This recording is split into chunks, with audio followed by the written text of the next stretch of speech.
నమస్తే, welcome to our channel. నేను మెస్సెరి.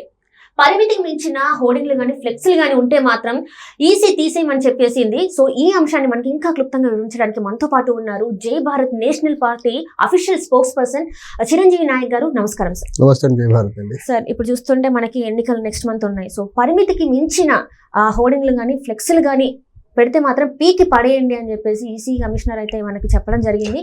So అంటే ఇప్పుడు దీనివల్ల జగన్ మరి ఏం చేస్తారు అంటే ఒకటండి, నేను ఎన్నికల షెడ్యూల్ అనౌన్స్ చేసే టైం దగ్గర నుంచి నేను ఫీల్డ్లో నిన్న మొన్న ఉన్నాను. సో కొంతవరకు స్టాచ్యూస్ అయితే కవర్ చేసేసారు, తర్వాత కొంత ఫ్లెక్సీ అయితే కొంతవరకు తీశారు, కానీ స్టిల్ అక్కడక్కడ మనకు అదే మీరు చెప్పినట్టు మోతాదుకి మించిన సిద్ధం హోర్డింగ్స్ అయితే ఇంకా తీయలేదు. మేబీ ప్రభుత్వం సైడ్ నుంచి అధికారులకు ఏమన్నా జగన్ గవర్నమెంట్ మీద ఇంకా ప్రేమ ఇంకా పోలేదేమో. మేబీ ఆ ప్రయత్నంలో ఇంకా జగన్ గవర్నమెంట్ నుంచి ఒత్తిడి ఏమైనా ఉండి ఉండొచ్చు. సిద్ధం హోర్డింగ్స్ అయితే ఎక్కడికక్కడ కనిపిస్తుంది. అది ఏదైతే మనకు EC rules and model code of conduct ఏదైతే ఉందో దానికి విరుద్ధంగా ఉంది. దానికి state officials, particularly chief electoral officer గారు దీని మీద స్పెషల్గా దృష్టి సారించి ఇమ్మీడియట్గా వితౌట్ డిలే అసలు ఏది లేకుండా ఇమ్మీడియట్గా సిద్ధం హోర్డింగ్స్ కానీ వేరే పార్టీల హోర్డింగ్స్ ఏవైనా ఉన్నా కానివ్వండి, సిద్ధం కానివ్వండి సంసిద్ధం కానివ్వండి, ఈ మోసపూరితమైన నినాదాలతో ఉన్న హోర్డింగ్స్ ఏవైనా సరే ఇమ్మీడియట్గా తీసేసి ఫ్రీ అండ్ ఫెయిర్ మేనర్లో ఎలక్షన్ జరిగేదానికి ఆంధ్రప్రదేశ్లో ఖచ్చితంగా ఈసీ అనేది ఒక దాన్ని బట్టి ఇంపార్షియల్ కాల్ ఒకటి తీసుకొని ఈ హోర్డింగ్స్ ని ఇమీడియట్ గా రిమూవ్ చేయాల్సిన అవసరం ఎంతైనా ఉందండి. అంటే ఇక్కడ నా క్వశ్చన్ ఏంటంటే సార్, ఒక్కటి రాష్ట్రానికి మేలు చేస్తే ప్రజల మధ్యలో ఉంటే ఈ హోర్డింగ్లు ఫ్లెక్స్లు అసలు పార్టీలు అందరికీ అవసరం అంటారా? అంటే అదే ఇప్పుడు మా జై Bharat party time and again చెప్తా ఉందండి. మా అధ్యక్షుల వారు కూడా చాలా క్లియర్ గా చెప్తున్నాడు, చాలా క్లియర్ అండ్ క్లారియన్ కాల్స్ ఇస్తున్నారు మా అధ్యక్షుల వారు శ్రీ జేడి లక్ష్మీనారాయణ గారు. ఎలా అంటే మీరు ప్రజలకు మేలు చేస్తే ఇంత పెద్ద పెద్ద సిద్ధం సంసిద్ధం అనేసి రాష్ట్ర నలుమూలల నుంచి జనాలను తరలించి, రాష్ట్ర నలుమూలల నుంచి ప్రలోభాలతో జనాలను తరలించేసి రాష్ట్రంలో ఉన్న ప్రభుత్వం యొక్క ఖజానా లేకపోతే మీ పార్టీ అవినీతి పరంగా సంపాదించిన డబ్బుని ఈ రకమైన మోసపూరితమైన సిద్ధం సంసిద్ధం అనే మీటింగ్లు పెట్టాల్సిన అవసరం ఏముంది? మీరు ఏమీ చేయలేదు, మీరు రాష్ట్రానికి 10 సంవత్సరాలుగా దగా చేస్తున్నారు కాబట్టి ఈ రకమైన మోసపూరితమైన మీటింగ్లు పెట్టాల్సిన కానీ మోసపూరితమైన ఫ్లెక్సీలు నినాదాలతో ముందుకు వస్తున్నారు. మీరు ప్రజలకు మేలు చేసి ఉంటే ఇంత రకమైన మ్యానిపులేటివ్ స్లోగనీరింగ్స్ ఇవ్వాల్సిన అవసరం అనేది ఉత్పన్నం అవ్వదు. అసలు మీరు ఏం చేయలేదు కాబట్టి ఎలక్షన్ టైంలో ప్రలోభాలకి మందు మద్యం డబ్బు కుల మతాల ప్రభావాలతో ఎన్నికలు చేస్తున్నారు. మీరు నిజాయితీగా డెవలప్ చేసి రాష్ట్రాన్ని ప్రజల్ని అభివృద్ధి పదంలోకి తీసుకెళ్లి ఉంటే ఈ ప్రలోభాలు అవసరం లేదు, ఇంత పెద్ద పెద్ద మీటింగ్స్ అవసరం లేదు. ప్రజలు వాలంటీర్గా వచ్చి మిమ్మల్ని సపోర్ట్ చేస్తారు. మీరు రాష్ట్రానికి ప్రజలకి ద్రోహం చేస్తున్నారు కాబట్టి ప్రజల్ని రకరకాల ప్రలోభాలతో తరలించుకుని వచ్చి మీ వైపు తిప్పుకునే ప్రయత్నం చేస్తున్నారు. అందులో భాగమే ఈ హోర్డింగ్స్ కూడా. మా హోర్డింగ్స్ లేకపోతే మమ్మల్ని ఎక్కడ ప్రజలు మర్చిపోతారో, మా ఫోటోలు ఫ్లెక్సీలు కనపడకపోతే మమ్మల్ని ఎక్కడ మర్చిపోతారో అనే ఒక భయంకరమైన సిచ్యువేషన్ లో ఈ సోకాల్డ్ పార్టీస్ ఉన్నాయి ఆంధ్రప్రదేశ్ లో.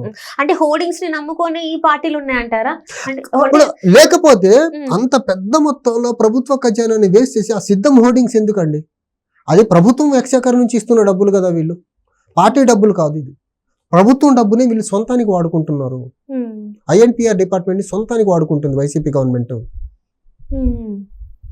అది ఇప్పుడు చూస్తున్నట్టయితే ఎక్కడ చూసినా అంటే మనం సోషల్ మీడియాలో కూడా చూడొచ్చు, చాలా వరకు ఫ్లెక్సీలు కానీ ఇక్కడ తెలంగాణలో చూస్తాం, మనం ఆంధ్రాలో కూడా చూస్తాం.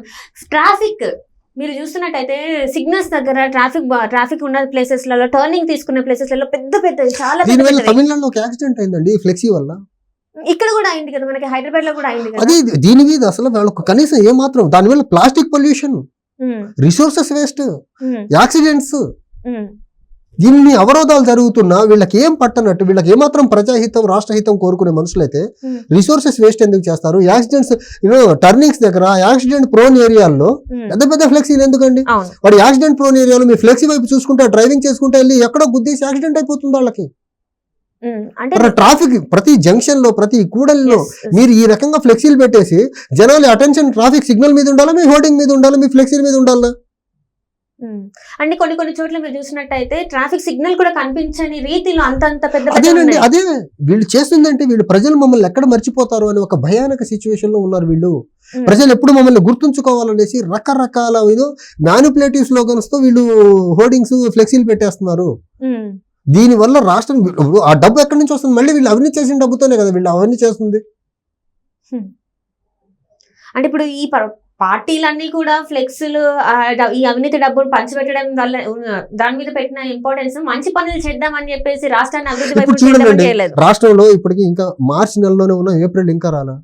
పర్టికులర్లీ వినుకొండ ప్రాంతంలో చూడండి, డ్రింకింగ్ వాటర్ స్కేర్సిటీ ఉంది. ఎంత దారుణమైన ట్యాంకర్స్ తో వాటర్ ఇస్తున్నారు వీళ్ళు. ఆ ట్యాంకర్స్ మీద కూడా మళ్ళీ వీళ్ళ ఫ్లెక్సీలు ఉన్నాయి, వీళ్ళ బొమ్మలు ఉన్నాయి. మీరు వాటర్ ట్యాంకర్ జనాలకి, మీరు ఎమ్మెల్యేలుగా ఉండి జనాలకు మంచినీళ్ళు ఇవ్వలేరు. రెగ్యులర్ డ్రింకింగ్ పైప్ వాటర్ మీరు ప్రొవైడ్ చేయలేరు. మీరు ట్యాంకర్ అన్క్లీన్ గా ఉండే ట్యాంకర్స్ ద్వారా వాటర్ ప్రొవైడ్ చేస్తారు. ఆ ట్యాంకర్స్ కోసం జనాలు వచ్చి రోడ్ల మీదకి వచ్చి కొట్టుకోవాలి. ఒకటి, ఆ ట్యాంకర్ మీద మళ్ళీ మీ ప్రచార ఫ్లెక్సీలు. దీని మీద కూడా ఖచ్చితంగా ఎలక్టరల్ మిషనరీ ఏదైతే ఉందో, election commissioner, chief electoral officer, ఎక్కడెక్కడైతే పొలిటికల్ లీడర్స్ ట్యాంకర్స్ ద్వారా వాటర్ ప్రొవైడ్ చేస్తున్నారో, ఇది ఎలక్షన్ టైం కాబట్టి కన్సర్న్ లీడర్స్ యొక్క, లేకపోతే దాన్ని ఏమంటారు, వాళ్ళ రిలేటెడ్ ఆర్గనైజేషన్స్ ఏవైనా ప్రొవైడ్ చేస్తూ ఉంటే ఖచ్చితంగా వాటన్నింటిని కూడా రిమూవ్ చేయాలా. దీని మీద ఈసీ స్పెషల్ ఫోకస్ పెట్టాల్సి ఉంది ఆంధ్రప్రదేశ్లో. మీరు డ్రింకింగ్ పదవుల్లో ఉండి డ్రింకింగ్ వాటర్ ప్రొవైడ్ చేయకపోగా ఎలక్షన్ టైంలో వాళ్ళని ప్రభావితం చేసడానికి మళ్ళీ వీళ్ళు ట్యాంకర్స్ మీద వాళ్ళ బొమ్మలు. అంటే ఇంతకుముందు మనం గతంలో చూసినట్టయితే ఎక్కువ ఫ్లెక్సీలు పెట్టొద్దు, ఎక్కువ వారికి పెద్ద పెద్ద హోర్డింగ్స్ పెట్టొద్దు అని ఒక రూల్ అయితే వచ్చింది. దాన్ని అసలు పాటిస్తున్నారంటారా? అంటే జగన్మోహన్ రెడ్డి గారు ఈ రూల్ తీసుకొచ్చారు. నెక్స్ట్ డే ఆయన సభకి వెళ్తేనే పెద్ద పెద్ద హోర్డింగ్లు పెట్టించారు. ఆయన చెప్పేది ఒకటి, చేసేది ఇంకొకటి. ఆయన దాకా వస్తే ఆయన అవసరానికి వచ్చేసరికి రూల్స్ అన్ని మాయమైపోతాయి. ఆయన అవసరం లేకపోతే రకరకాల కొత్త కొత్త రెగ్యులేషన్స్, రూల్స్ తీసుకొచ్చి పెట్టేస్తారు. ఆయనే చెప్పారు ఈ మాట, పెద్ద పెద్ద ఫ్లెక్సీలు పెట్టద్దు అనేసి. ఒక మున్సిపల్ అఫీషియల్స్ కి డైరెక్షన్స్ ఇచ్చింది గవర్నమెంట్ ఆఫ్ ఆంధ్రప్రదేశ్. తర్వాత రెండో రోజు మూడో రోజు ఆయన ఎక్కడో మీటింగ్కి వెళ్తే మోతాదుకి మించిన ఫ్లెక్సీలు, హోర్డింగ్స్ అన్ని. ఎందుకు అసలు ఇన్ని ఫ్లెక్సీలు, ఇన్ని గణం? అంటే ఫ్లెక్సీలు చూసే జగన్ గారిని అంటే ఇదొక రకమైన మ్యానిపులేటివ్ మెథడ్ అండి. ఫ్లెక్సీలు ఏవైతే ఉన్నాయో అదొక రకమైన మ్యానిపులేషన్. నిత్యం మనం ప్రజలకు అందుబాటులో ఉండకపోయినా మన బొమ్మ ఎప్పుడు ప్రజలకు అందుబాటులో ఉండాలా. అందుకనే ఆయన ఇచ్చే ప్రతి స్కీమ్ మీద ఆయన బొమ్మలు వేసుకుంటాడు, ఇచ్చే ప్రతి సర్టిఫికేట్ మీద ఆయన బొమ్మ వేసుకుంటాడు. అవి సరిపోవట్లేదు అనేసి రోడ్ల మీద ఎక్కడ పడితే అక్కడ ఫ్లెక్సీ. అంటే ఈ ఫ్లెక్సీలకి, ఈ హోర్డింగ్లకి ఖర్చు చేసే ఈ మొత్తం ఏదైతే ఉందో అది ప్రజల కోసం ఖర్చు చేయొచ్చు కదా. అదే నేను అనేది, ఈ హోర్డింగ్ల కోసం పెట్టే డబ్బు water private drinking water provide చేసేదానికి పెట్టండి మీరు.